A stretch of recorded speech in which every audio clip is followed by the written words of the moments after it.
Never let your guard down. Always try to be on the lookout, and if you notice anything suspicious, don't feel bad calling the police. A neighborhood on high alert tonight while police search for the men responsible for abducting a woman and forcing her to withdraw cash from an ATM. Good evening, I'm Isabella Moeller. Josh has the night off. The abduction and robbery happening in Little Rock's popular Riverdale neighborhood on Verizon Drive near Riverfront. It happened late last week, but many in that neighborhood remain concerned about safety. Fox 16's Mitch McCoy in studio tonight with details. And Mitch, you're learning more about where this alleged abduction happened. Yeah, Isabella, the woman was just getting to work at the Verizon building. As soon as she got out of her car, two men armed with guns approached her, forcing her back inside her vehicle. Police say that's when the men held her at gunpoint, forcing her to drive to various parts of the city. It's home. If you have a question about the Riverdale neighborhood, the person to ask I've lived here 25 years.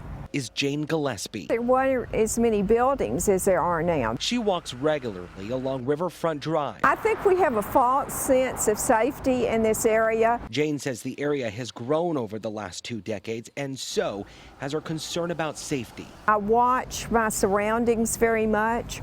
Have gone up and told the security guards at Verizon if I see a car that I don't feel comfortable with in the neighborhood. Last Friday morning, a woman getting out of her car at the Verizon building was kidnapped by two men and forced to drive to the Arvis Bank building on Broadway. According to a police report, the woman was held at gunpoint while withdrawing nearly $800. Never thought it would happen in an area like this.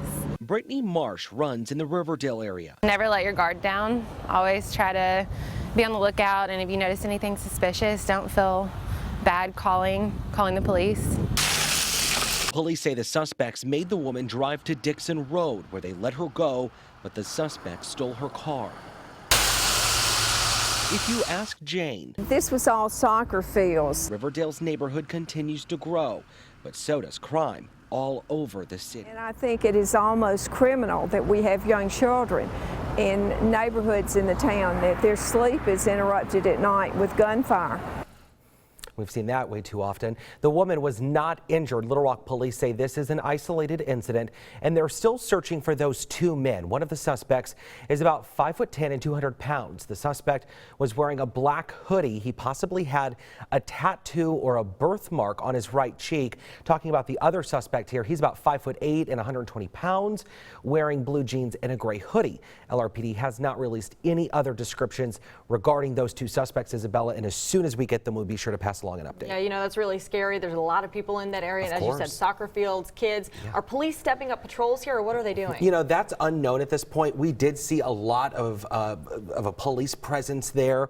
We've seen a police presence at night there. But we do know that Verizon Corporate has hired off-duty police officers working in that neighborhood, or working in that parking lot right now. So, awesome. All right, thanks, Mitch. of course. And at Fox 6